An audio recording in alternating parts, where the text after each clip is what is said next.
नमस्कार, मैं हूं मनोज मानस और हमारी खास पेशकश में आपका स्वागत है। हम बात आज करने वाले हैं बयान से किनारा या बयान ही सहारा के नाम पर बंटे हैं तो निर्ममता से कटे भी हैं।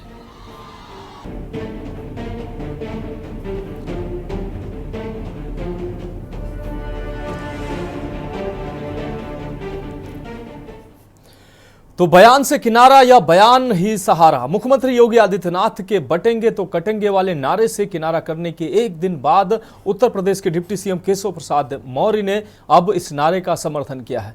उन्होंने सोशल मीडिया प्लेटफॉर्म एक्स पर एक पोस्ट शेयर की और कहा कि पीएम मोदी और सीएम योगी का संदेश जो है वो साफ है, एक रहेंगे तो सेफ रहेंगे, बटेंगे तो कटेंगे।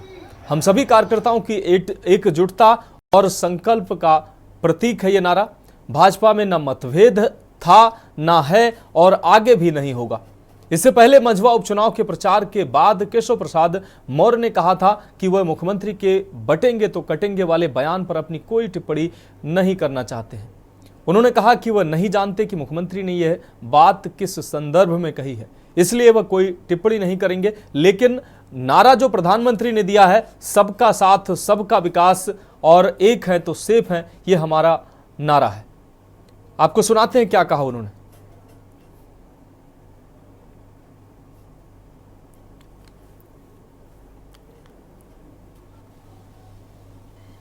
भाजपा को लाइए, एक रहिए और नेक रहिए। मैं तो बार बार कहता हूं, देश का इतिहास गवाह है, इस देश का इतिहास गवाह है। जब भी जाति के नाम पर, क्षेत्र के नाम पर, भाषा के नाम पर बंटे हैं तो निर्ममता से कटे भी हैं। हम बार बार इस बात को कहते हैं, जाति के नाम पर मत बंटिए। ये बांटने वाले लोग देश के साथ धोखा दे रहे हैं। इनको देश इनके एजेंडे का हिस्सा नहीं है। भारत सुरक्षित हो, भारत समृद्ध हो, हर चेहरे पर खुशहाली आए, हर नौजवान के हाथ को कार्य हो, हर किसान सम्मान के साथ अपना जीवन यापन करे, हर बेटी और हर बहन स्वावलंबन का जीवन जिए, हर किसान के खेत में फसलें लहलहाती भी दिखाई दे, उसके चेहरे पर भी खुशहाली हो और व्यापारी सुरक्षित हो। यह इन बांटने वाले तत्वों का, इन बांटने वाले लोगों का, इन बांटने वाले राजनीतिक दलों के एजेंडे का हिस्सा नहीं है। यह वह हर कार्य करेंगे जो भारत के विरोधी होंगे, उनको प्रश्रय देंगे, घुसपैठियों को प्रश्रय देंगे, अराजकता को बढ़ावा देंगे, हिंदुओं को जाति के नाम पर, क्षेत्र के नाम पर, भाषा के नाम पर बांटेंगे, पर्व और त्योहारों में विघ्न और बाधा डालेंगे और चुनाव के समय आपको फिर जाति के नाम पर बहकाने का प्रयास भी करेंगे। हमारे जो सर्वोच्च नेता हैं, उन्होंने स्पष्ट कह दिया है, एक है तो सेफ है, सबका साथ सबका विकास, भारत का विकास, विकसित भारत, आत्मनिर्भर भारत, संगठित भारत, एक भारत, श्रेष्ठ भारत। ये बटोगे तो कटोगे से आप सहमत हैं? नहीं, देखिए, इसमें सहमति और असहमति का विषय तब आता है कि कोई सवाल के जवाब में आप उस लाइन को ना जोड़िए। देखिए, माननीय मुख्यमंत्री जी मेरे मुख्यमंत्री हैं और उन्होंने जो भाषण दिया है, इसको किस संदर्भ में दिया है, किस अवसर पर दिया है, क्यों दिया है, इस संबंध में मेरा बोलना ठीक नहीं है। लेकिन मेरे भी नेता, मेरे मुख्यमंत्री जी के भी नेता, देश के एक एक कार्यकर्ता के नेता, हमारे माननीय प्रधानमंत्री श्री नरेंद्र मोदी जी हैं, वह नारा दिए सबका साथ सबका विकास का। पूरे देश के हर कार्यकर्ता ने उसको लिया। उन्होंने नारा दिया, एक है तो सेफ है। हम सब कार्यकर्ता उस नारे के साथ जुड़े हुए हैं। हमारे माननीय मुख्यमंत्री जी भी हर भाषण में एक है तो सेफ है ये बोलते हैं, लेकिन आप वह लाइन ले रहे हैं जो अखिलेश यादव जी को अच्छी लगेगी, तो वो ठीक नहीं। ये ऐसा बीजेपी का नारा जो होता है, वो बीजेपी का अलग नारा होता है, उसको मेरे और किसी बात को लेकर के अलग से खबर मत अपडेट करिए, लेकिन यह जरूर ध्यान में रखिए कि हम सब के नेता माननीय नरेंद्र मोदी जी, उनकी लाइन ही हम सबकी अंतिम लाइन है। तो ये वो बयान थे, मुख्यमंत्री ने बयान दिया जिसमें उन्होंने कहा साफ तौर पर कि भाषा और जाति के नाम पर बांटने की राजनीति चल रही है। और जन समर्थन को संबोधित करते हुए उन्होंने कहा कि हर एक चुनावी रैली में मुख्यमंत्री के द्वारा कहा जा रहा है कि बंटना नहीं है, बटेंगे तो कटेंगे, एक रहेंगे तो नेक रहेंगे। लेकिन जब केशव प्रसाद मौर्य से जब पूछा गया तो उन्होंने कहा कि किस परिप्रेक्ष्य में मुख्यमंत्री ने ये बात कही मैं नहीं जानता हूं, लेकिन हम सबके जो एक नेता हैं, सबके सर्वोच्च नेता प्रधानमंत्री नरेंद्र मोदी, उनके नारे को ही हम अपना नारा मानते हैं, वही पार्टी का नारा है। अब हम आपको वो बयान भी सुनाते हैं जिसमें केशव प्रसाद मौर्य साफ तौर पर कहते नजर आए हैं कि मुख्यमंत्री ने जो बात कही है उसका जवाब हम कैसे दे सकते हैं, उस नारे के बारे में हम कैसे बोल सकते हैं, वो मुख्यमंत्री ही बता सकते हैं। आप हमें बांटने का प्रयास मत करिए। सुनाते हैं आपको। माननीय मुख्यमंत्री जी कोई उद्बोधन करते हैं, हमारे माननीय मुख्यमंत्री हैं, तो उस पर मुझसे टिप्पणी क्यों लेना चाहते हो? या आपस में लड़ाना चाहते हो क्या मीडिया के मित्र मेरे? नहीं, माननीय मुख्यमंत्री जी जो भी बोलते हैं, अगर उसमें कोई सवाल है तो मुख्यमंत्री जी से करना चाहिए। बाकी हम सब लोग मिलकर के प्रदेश के लिए काम करते हैं। तो ये वो बयान थे जो केशव प्रसाद मौर्य के द्वारा दिए गए। अब उन्होंने एक्स पर एक ट्वीट के माध्यम से कहा है कि ये जो नारा है बटेंगे तो कटेंगे, ये पार्टी का नारा है। हमारी पार्टी में कोई मतभेद नहीं है, ना मतभेद पहले था, ना अब है और ना आगे होगा। लेकिन अब सवाल यही है कि क्या केशव प्रसाद मौर्य ने जिस तरीके से योगी के नारे से पहले किनारा किया, उसके बाद फिर यू टर्न लिया, तो कहीं ना कहीं आरएसएस का दबाव उनके ऊपर था, या ये जो पहले लंबे समय तक तल्खी जो मीडिया की सुर्खियां बनी रहे वो उस तल्खी का नतीजा है। इस पर चर्चा करने के लिए हमारे साथ विशेष पैनल जुड़ेगा, उनसे हम चर्चा करेंगे। ये वो ट्वीट है जिसमें उन्होंने कहा कि प्रधानमंत्री श्री नरेंद्र मोदी जी की अगुवाई में हम और हमारी पूरी पार्टी एकजुट है, और जो बटेंगे तो कटेंगे का जो नारा है वो हमारी आत्मा की आवाज है। तो साफ तौर पर यू टर्न लेते नजर आए हैं केशव प्रसाद मौर्य।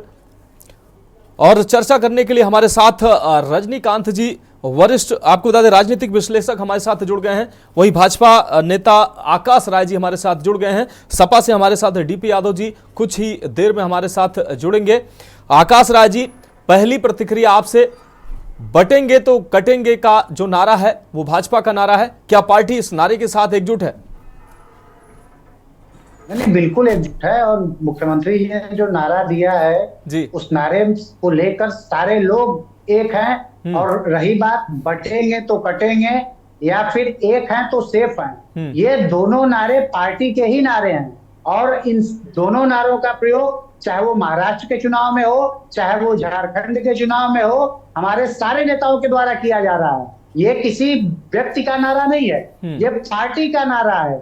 और जब हम ये कहते हैं कि बटोगे तो कटोगे, तो उसके पीछे हमारा लॉजिक है। और लॉजिक ये है कि जब जब हम बटे हैं तब तब इस देश के कुछ हिस्से कटे हैं। चाहे 1935 में बर्मा हमसे अलग होता है, चाहे फिर 1947 के दौरान पाकिस्तान अलग होता है, उसके बाद चीन के युद्ध के दौरान अक्साई चीन का इलाका हमसे छिनता है, बांग्लादेश अलग होता है। ये सारे इलाके हमसे इसीलिए अलग होते हैं कि हम लोग जातियों में फटे हुए थे।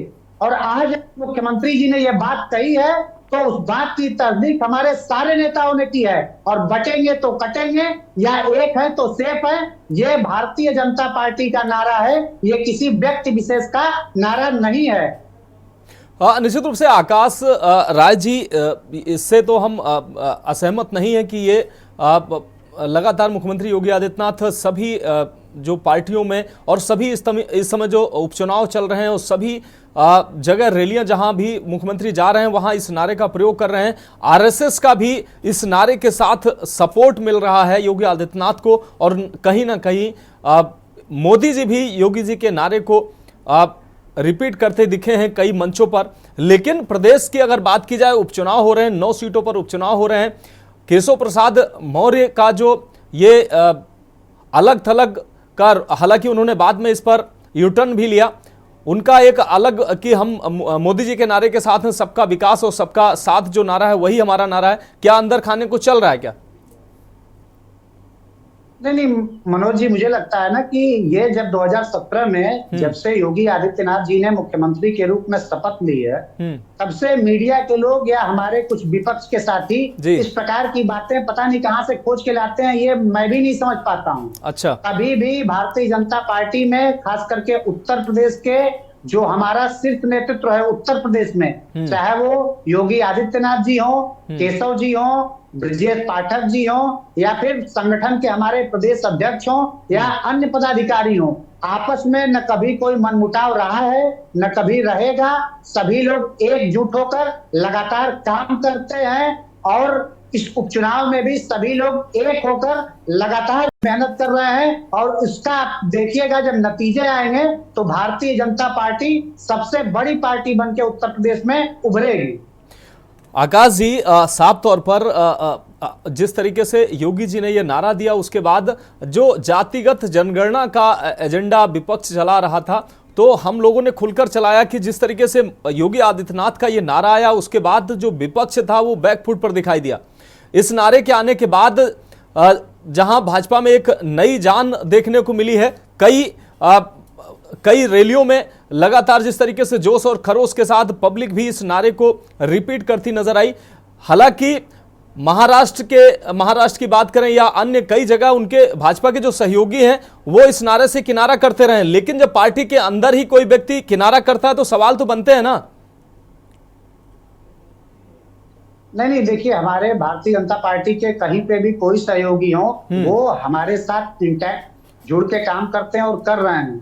आप और मीडिया खास करके इस समय महाराष्ट्र के चुनाव में अजीत पवार के एक बयान की चर्चा बार बार करती है, बिल्कुल, लेकिन हम ये मानते हैं कि जो लाइन एनडीए में भारतीय जनता पार्टी लेती है वो हमारी सारी पार्टियां उसी लाइन पे चलती हैं, इसमें किसी को कोई संशय नहीं होना चाहिए। और महाराष्ट्र में जो हमारा गठबंधन है वो गठबंधन पूरी मजबूती के साथ चुनाव लड़ रहा है, चाहे वो उसमें अजीत पवार जी हो, चाहे वो एकनाथ शिंदे ग्रुप हो, चाहे वो हमारी खुद की पार्टी हो, और ये तीनों पार्टियां मिलकर महाराष्ट्र में सरकार भी बनाने जा रही हैं। लेकिन जो उत्तर प्रदेश में जिन लोगों ने हमेशा जाति की राजनीति की, जिन लोगों ने कभी MOI समीकरण के नाम पे मुसलमान यादव में बांटा, कभी पीडीए के नाम पर पिछड़ा दलित अल्पसंख्यक में बांटा, उन लोगों को यह समस्या जरूर हो रही है इस नारे से, क्योंकि ये लोग बांटना चाहते हैं। और मुख्यमंत्री जी ने वही कहा कि बटेंगे तो कटेंगे, तो इनको लग रहा है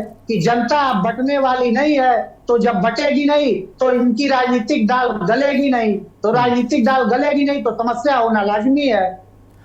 चलिए, निश्चित रूप से रजनीकांत जी हमारे साथ, राजनीतिक विश्लेषक हमारे साथ जुड़ गए हैं। रजनीकांत जी, आपका बहुत स्वागत है। रजनीकांत जी, केशव प्रसाद मौर्य 12 घंटे पहले बयान देते हैं कि सबका साथ सबका विकास पार्टी का नारा हमारा नारा है। मुख्यमंत्री का जो नारा है वो किस परिप्रेक्ष्य में हमें नहीं पता, लेकिन अगले 12 घंटे के बाद वो कहते हैं नहीं, ये पार्टी हमारी आत्मा की आवाज है, बटेंगे तो कटेंगे, और उनका यूटर्न साफ तौर पर नजर आता है। क्या लगता है आपको, क्या केशव प्रसाद मौर्य के अंदर कुछ दबी जो चीजें हैं वो बीच बीच में उभर कर आ जाती हैं? अब आरएसएस या ऊपर से जब दबाव आया है तब उन्होंने यूटर्न लिया है और एक्स पर पोस्ट के माध्यम से उन्होंने कहा ये तो हमारी आत्मा की आवाज है। क्या कहेंगे आप? देखिए, मुझे लगता है जी कि जैसे मैं काफी समय से देखता आ रहा हूं चुनावों को, तो हर चुनाव में एक नारा जो है जी वो कारगर हो जाता है जी। जैसे अभी लोकसभा के चुनाव में संविधान वाला नारा और आरक्षण खत्म करने का नारा वो कारगर साबित हो गया। बिल्कुल। और अब जब योगी आदित्यनाथ जी ने एक, जैसे कहना चाहिए, एक आध्यात्मिक बातचीत कही कि भाई मिल के रहना है, ये तो बहुत पुराने समय से लोग हमें बुजुर्ग बताते रहे कि भाई 4 लकड़ियां जो है उनको तोड़ना मुश्किल होता है, एक लकड़ी को आसानी से तोड़ा जाता है, मिल के रहो तो टैक्स समझे। तो ये बटोगे तो कटोगे जो नारा है वो योगी आदित्यनाथ जी ने बेशक जो समरसता का जो अभियान है राष्ट्रीय स्वयंसेवक संघ का हिंदुओं में जी, सारी जातियों को जोड़ करके रखने का, ये हमारी कुरीति भी कह सकते हैं इसको हमारे समय की, कि जो है वो सवर्णों के बीच में और जो दलितों और पिछड़ों के बीच में एक खाई सी बनी रही, ऊंच नीच का भाव बना रहा, ये भाव समाप्त होना चाहिए। तो इस बात को गहराई से शायद राष्ट्रीय स्वयंसेवक संघ ने और भारतीय जनता पार्टी ने समझा, इसीलिए शायद ये नारा दिया गया कि बटोगे तो कटोगे। और अगर मान लीजिए केशव प्रसाद मौर्य जी ये कहते हैं कि अगर उन्होंने कहा है यू टर्न वाली बात बाद में, तो अगर उन्होंने कहा भी है कि बटोगे तो कटोगे नारा नहीं, हम एक हैं तो सेफ हैं, उस पर ज्यादा यकीन रखते हैं, और ये है कि जो मोदी जी का नारा है कि जो है वो सब लोग जो हैं मिल करके काम करें, तो ठीक है। एक है तो सेफ है का मतलब भी तो वही है जी। बटोगे तो कटोगे, इसके आगे की जो बात है वो ये है कि एक है तो सेफ रहे। तो अगर इसके बीच में अगर केशव प्रसाद मौर्य जी के किसी बयान को लेकर के, जिसपे अब वो आप बताते हैं कि यू टर्न भी ले लिया है, तो केशव प्रसाद मौर्य जी के बयान को लेकर के अगर मान लीजिए विपक्ष बिटवीन द लाइंस ये खोजने की कोशिश करता है कि साहब वो योगी आदित्यनाथ जी में और केशव प्रसाद मौर्य जी में आपस में जी एका नहीं है, साम्य नहीं है जी, तो मुझे ऐसा नहीं लगता। कई बार कई बातें ऐसी होती हैं कि जिनको हम मीडिया वाले अपने सुविधा के अनुसार शायद उसको क्लिक करने के लिए उठा लेते हैं जी, पर मुझे तो ऐसा नहीं लगता। लेकिन आदरणीय रजनीकांत जी, जिस तरीके से योगी जी के इस बयान के बाद विपक्ष साफ तौर पर एकजुट था, कई अखिलेश यादव भी कह रहे थे इस पर रोक लगाया जाना चाहिए, चुनाव आयोग से अपील कर रहे थे, ये नफरत फैलाने वाला बयान है, कहीं ना कहीं ये चोट बयान जरूर कर रहा था। लेकिन केशव प्रसाद मौर्य के इस टिप्पणी के बाद उनको मौका मिल गया कि इनकी पार्टी में ही अंदर खाने में चीजें ठीक नहीं चल रही, पार्टी के लोग इस नारे के साथ नहीं है, विपक्ष को भी मौका मिला। भाई देखिए, समाजवादी पार्टी भी एक राजनीतिक दल है, बिल्कुल, इससे इनकार नहीं किया जा सकता कि वो उत्तर प्रदेश में कम से कम मजबूत है। बिल्कुल, उत्तर प्रदेश के बाहर भले ही उसकी कोई खास हैसियत ना हो, लेकिन उत्तर प्रदेश में तो है, तो वो तो कोई कोशिश छोड़ेंगे नहीं, वो तो कोई ना कोई लूप होल ढूंढने का प्रयास करते ही रहेंगे, इसमें कोई शक नहीं। ये उनका धर्म भी है, राजनीतिक धर्म भी है कि वो किसी तरह से भी जो उनको लग रहा है कि ये नारा मान लीजिए हमारे खिलाफ चला जा रहा है, तो इस नारे के अंदर जो ये कमियां हैं, आपस में जो मतभेद हैं, उनको उभारा जाए फिर कंफ्यूजन में डाला जाए वोटर को। तो ये उनका अपना राजनीतिक नजरिया है, उस नजरिए से वो ऐसा कोशिश कर रहे हैं, ऐसा कह रहे हैं। चलिए एक और सवाल रजनीकांत जी आपसे, जिस तरीके से योगी जी के अब लाइन पर पूरी भाजपा एकजुट नजर आ रही है, योगी जी के बयान से आप अंदाजा लगा सकते हैं, पूरी मोदी जी भी योगी जी के बयानों को रिपीट करते नजर आ रहे हैं, तो भाजपा में योगी जी का कद अब निर्विवाद रूप से बड़ा कद हो गया है। मोदी जी के बाद अगर योगी जी के कद की अगर बात करें तो उसमें कोई अतिशयोक्ति नहीं होगी, लगातार योगी जी का कद बढ़ता जा रहा है, और इसको लेकर कहीं ना कहीं हो सकता है कुछ लोग जो हजम ना कर पा रहे हो, क्योंकि आरएसएस भी पूरा सपोर्ट योगी जी को दे रहा है। इसमें कोई शक नहीं जी कि योगी आदित्यनाथ जी ने जिस तरह से उत्तर प्रदेश जैसे मुश्किल राज्य को कम से कम एक बात से तो उबारा ही, आखिर दूसरी बार उन्हें जनमत मिला तो मिला क्यों?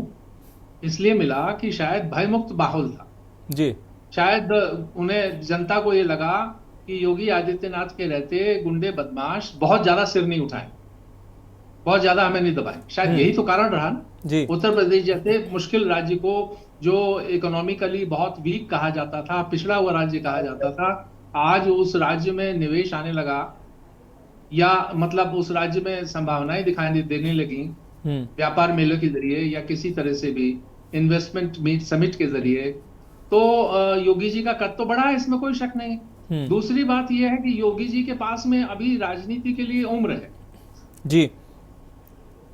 मोदी जी अल्टीमेटली कभी न कभी तो उन्हें विदा लेना ही होगा, बेशक आज नहीं तो हो सकता है 2 साल बाद, 5 साल बाद, जब भी तो आफ्टर मोदी जब ये सवाल उठेगा तो निश्चित रूप से योगी आदित्यनाथ का भी नाम एक मजबूत नाम होगा, ऐसा मुझे लगता है जी। निश्चित रूप से रजनीकांत जी आप हमारे साथ बने रहिए। शकील सैफी जी हमारे साथ जुड़ चुके हैं, वरिष्ठ पत्रकार हैं और उनका हम स्वागत करते हैं। साथ ही डीपी यादव हमारे साथ जुड़ गए हैं, सपा प्रवक्ता हैं।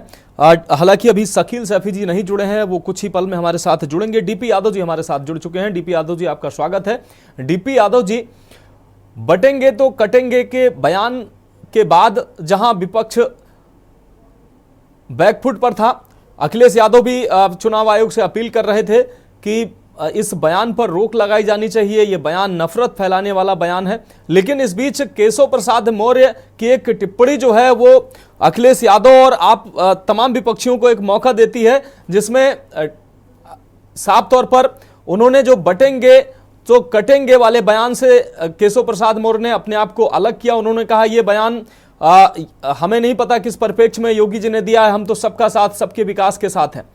अब हालांकि केशव प्रसाद मौर्य ने उस बयान से यू टर्न लिया है। क्या कहेंगे आप, क्या भाजपा में अंदर खाने कुछ चल रहा है या अब जो है केशव प्रसाद जी को आत्मज्ञान फिर से हो गया?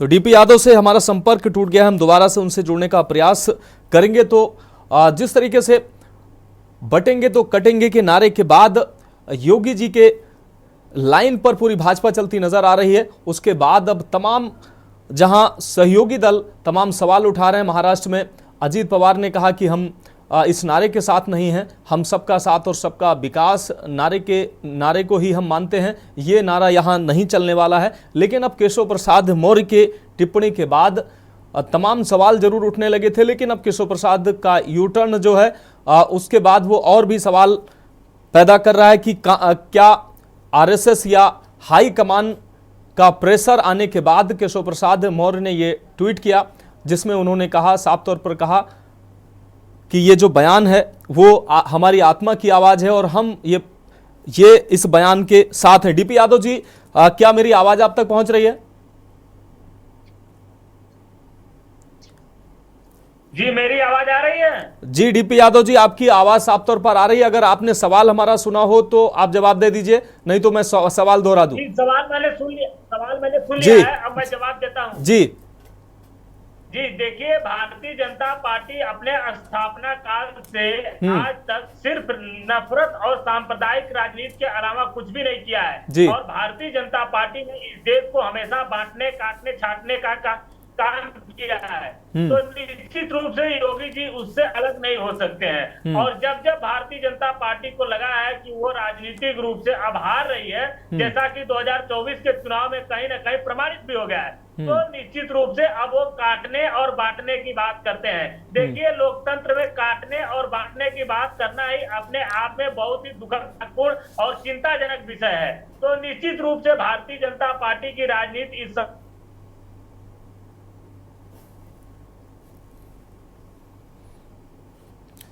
डीपी यादव की आवाज कट गई है। डीपी यादव आपके पास आएंगे। आकाश राय जी, साफ तौर पर डीपी यादव ने आरोप लगाया कि आप बांटने और काटने की बात करते हैं। ये बात जो है ये बीजेपी की आत्मा में है कि बांटना और काटना, क्या कहेंगे आप? डीपी यादव जी, आते हैं आपके पास। मैंने वही कहा ना कि कितना बड़ा प्रोपागंडा चल रहा है देश में, ये तो देश की जनता खुद तय कर ले। एक तरफ यही लोग हैं जो कभी पीडीए की बात करते हैं, कभी एमवाई की बात करते हैं, कभी इनके नेता आजम खान संविधान निर्माता बाबा साहब डॉक्टर भीमराव अंबेडकर को भूमाफिया बोल देते हैं, कभी आजम खान भारत माता को डायन कह देते हैं, और फिर आज ये कहते हैं कि बांटने का काम भारतीय जनता पार्टी करती है।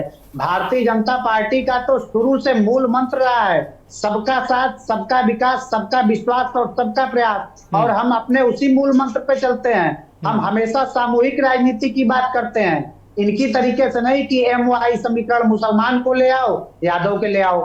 पीडीए की जब ये बात करते हैं तो देश की 15% आबादी को ये ऐसे ही काट देते हैं। तो बांटने की बात ये करते हैं, और उसी पे मुख्यमंत्री जी ने कहा है कि बटोगे तो कटोगे। और जब सच्चाई निकल के सामने जनता के आ गई तो इनको दर्द होना लाजमी है। अखिलेश यादव ही है ना जो अपराधियों की जाति खोजते हैं। अगर किसी अपराधी का इनकाउंटर हो जाता है और अगर वो अपराधी यादव जाति का होता है तो उसके पक्ष में खड़े हो जाते हैं अखिलेश यादव। इनका एक विधायक है भदोही में, जाहिद बेग, उनके घर पे एक बच्ची ने आत्महत्या कर ली और पुलिस ने जब दूसरी बच्ची को बरामद किया तो उसने कहा कि विधायक उनसे बाल मजदूरी करवाते थे। आप सोचिए कि इनके विधायक खुद अपराध में संलिप्त होते हैं और ये लोग टीवी पे आके कुछ भी बयानबाजी कर देते हैं। जब से उत्तर प्रदेश में लोकसभा के चुनाव के बाद इनके कुछ सांसद क्या बढ़ गए, कहीं ना कहीं उत्तर प्रदेश में इन लोगों ने अपराधियों को संजीवनी देने का काम किया है। लेकिन इस उपचुनाव में उत्तर प्रदेश की जनता समाजवादी पार्टी को सबक सिखाने का काम करेगी और इनको जवाब जनता ही देगी। चलिए, निश्चित रूप से आकाश राय जी, अभी डीपी यादव, आपको बता दें डीपी यादव जी हमारे साथ जुड़ेंगे, उनसे जरूर जवाब लेंगे। यहाँ वक्त एक ब्रेक का हो चुका है। शकील सैफी जी वरिष्ठ पत्रकार हमारे साथ जुड़ेंगे, फिलहाल एक ब्रेक के बाद वापस आते हैं। हमारे साथ शकील सैफी जी वरिष्ठ पत्रकार जुड़ चुके हैं। शकील सैफी जी, आपका बहुत स्वागत है। आप भी से हमारा सवाल, बटोगे तो कटोगे का नारा इस वक्त राजनीतिक गलियारों में सुर्खियां बटोर रहा है और इसी नारे को हालांकि भाजपा के जो सहयोगी पार्टियां हैं वो इस नारे से, महाराष्ट्र की अगर हम बात कर लें या अन्य कई राज्यों में सहयोगी जो है वो किनारा करते नजर आ रहे हैं। वो कह रहे हैं कि सबका साथ सबका विकास ही नारे को हम मानते हैं, बटोगे तो कटोगे का नारा जो है उस नारे के साथ हम नहीं हैं। लेकिन केशव प्रसाद मौर्य ने कल इस नारे से किनारा किया। उन्होंने कहा कि मुख्यमंत्री ने किस परिप्रेक्ष्य में नारा दिया हमें नहीं पता है, लेकिन आज उन्होंने यू टर्न मारा और उन्होंने कहा यह नारा तो हमारी आत्मा की आवाज है। सैफी जी,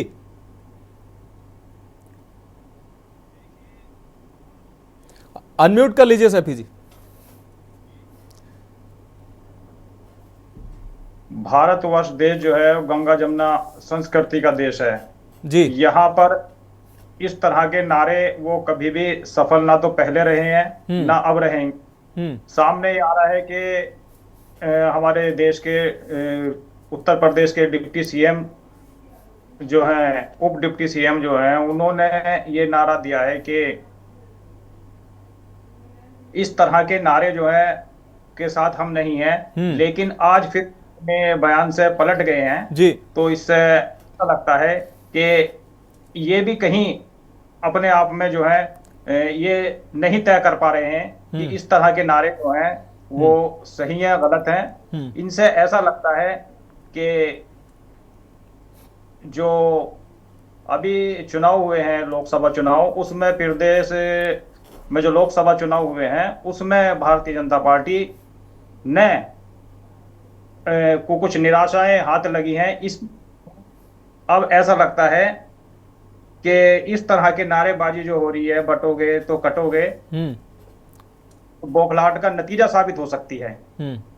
और आज फिर पलटते हुए नजर आ रहे हैं। अब बटोगे की जगह एक नया नारा शुरू करें, बटेंगे तो हम सेफ नहीं रहेंगे। लेकिन शकील सैफी जी, नारों का अपना एक इतिहास और नारे अपने आप में असर छोड़ते रहे हैं। चाहे अभी लोकसभा चुनाव में ही संविधान बचाओ का नारा कांग्रेस ने दिया और उसका उनको लाभ भी मिला, और इस नारे बटोगे तो कटोगा कटेंगे तो ये जो नारा मुख्यमंत्री योगी आदित्यनाथ ने दिया, इसका भी असर कहीं ना कहीं साफ तौर पर दिखाई दे रहा है।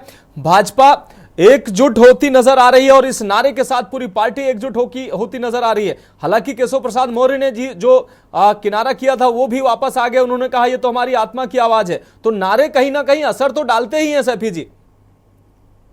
देखिए, इस तरह की नारेबाजी जो होती है, जो एक बिखराव पैदा करती है, वो कभी भी सफल नहीं रहे हैं जी।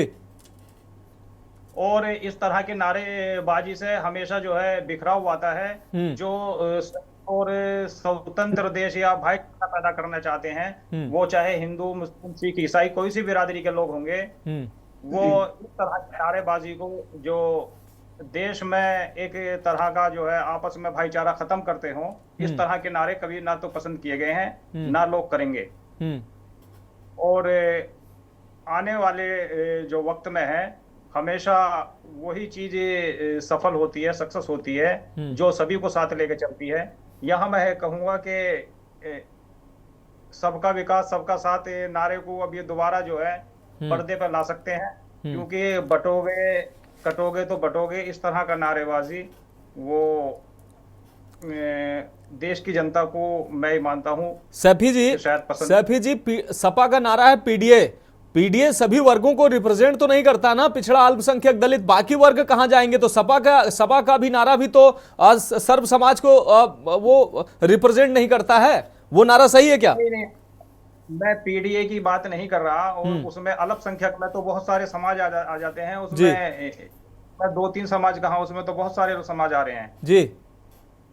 जो देश में कम मात्रा में है वो सभी के सभी लोग जो है अल्पसंख्यक में ही आते हैं।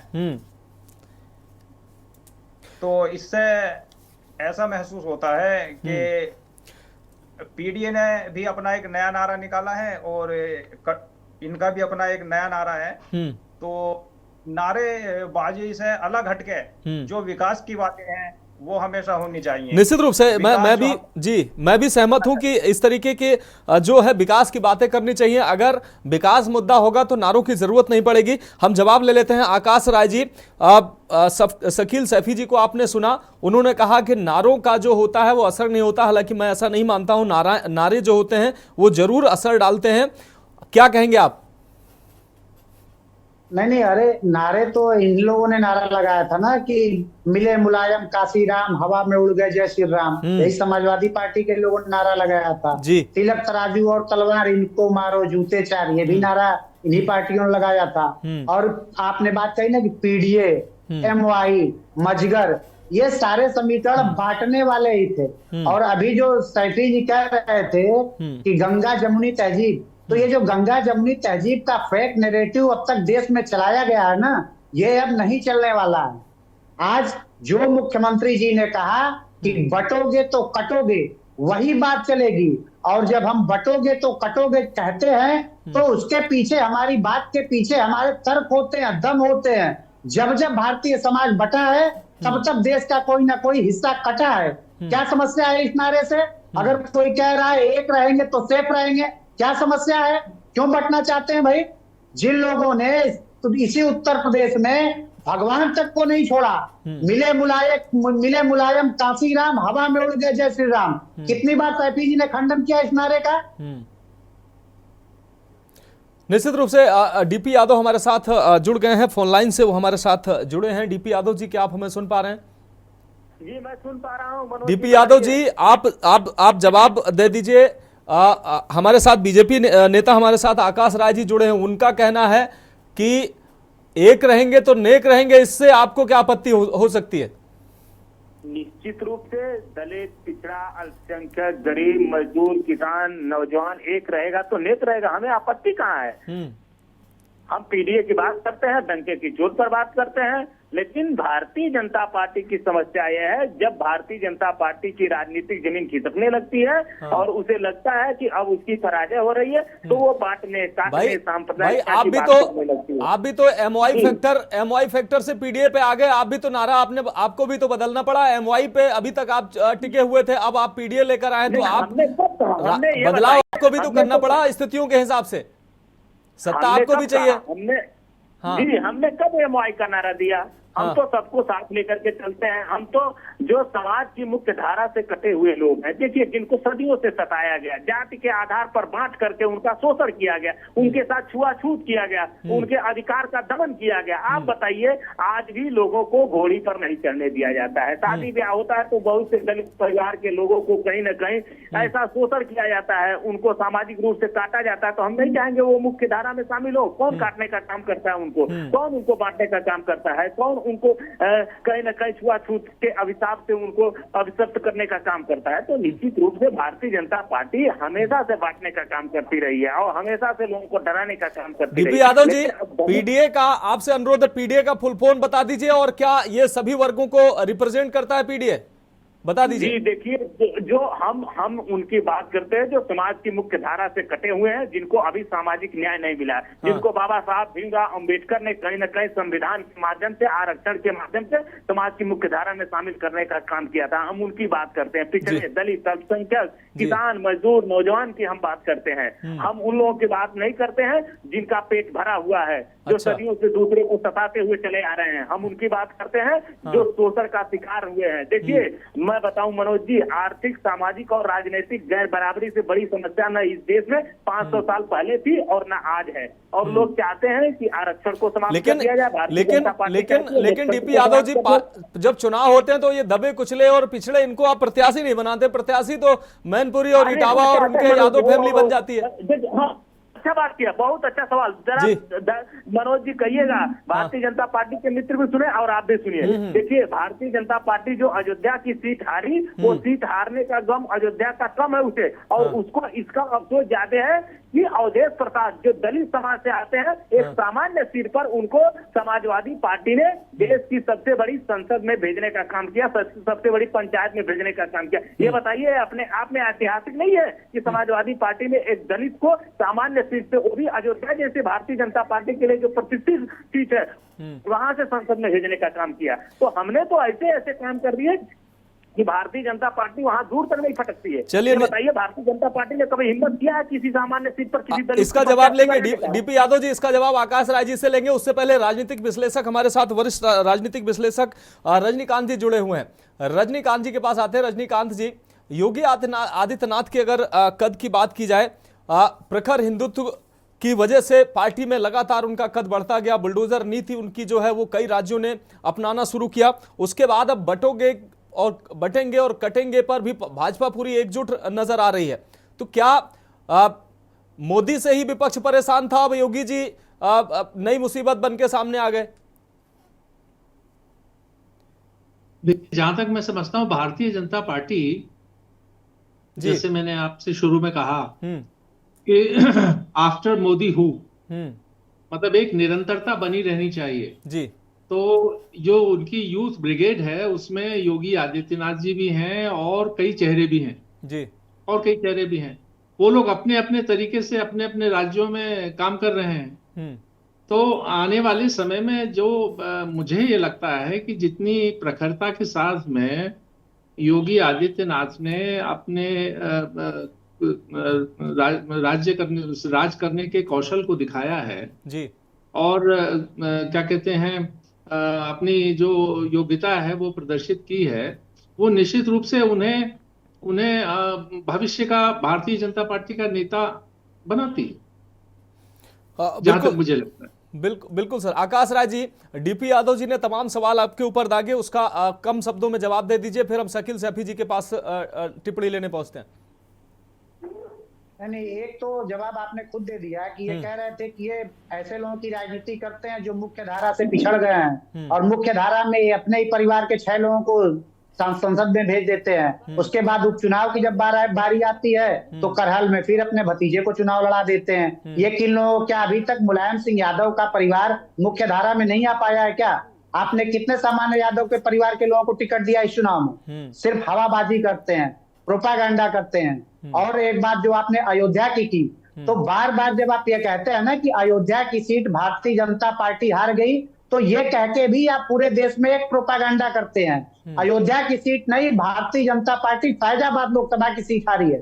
अयोध्या की जो महानगर की सीट थी विधानसभा पे, उस पे भारतीय जनता पार्टी 4000 वोटों से लीड की थी। अपनी जानकारी दुरुस्त रखिए, पहली बात। और दूसरी बात, उसी अयोध्या में आपका एक नगर अध्यक्ष बलात्कार के आरोप में जेल तक गया, लेकिन अखिलेश यादव या समाजवादी पार्टी के किसी नेता प्रवक्ता का कोई बयान नहीं आया। क्यों? क्योंकि वो लड़की एक पिछड़ी जात से आती थी, उसके पिता नहीं थे। आप अभी कह रहे थे दलितों की बात। इसी देश ने देखा है कि नरेंद्र मोदी जी के रिजीम में हमने एक दलित व्यक्ति को देश का राष्ट्रपति भी बनाया, और एक दलित आदिवासी महिला को भी हमने राष्ट्रपति बनाया।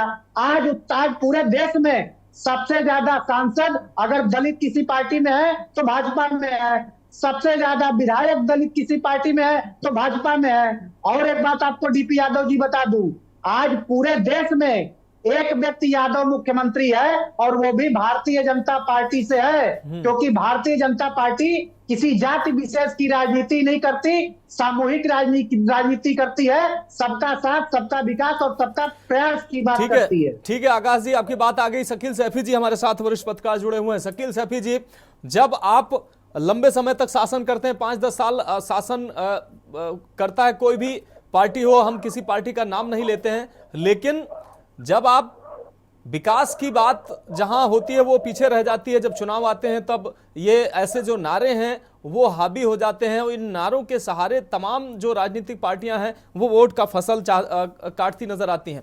क्या विकास के मुद्दे पर वोट नहीं मांगना चाहिए कोई भी पार्टी हो? सैफी जी।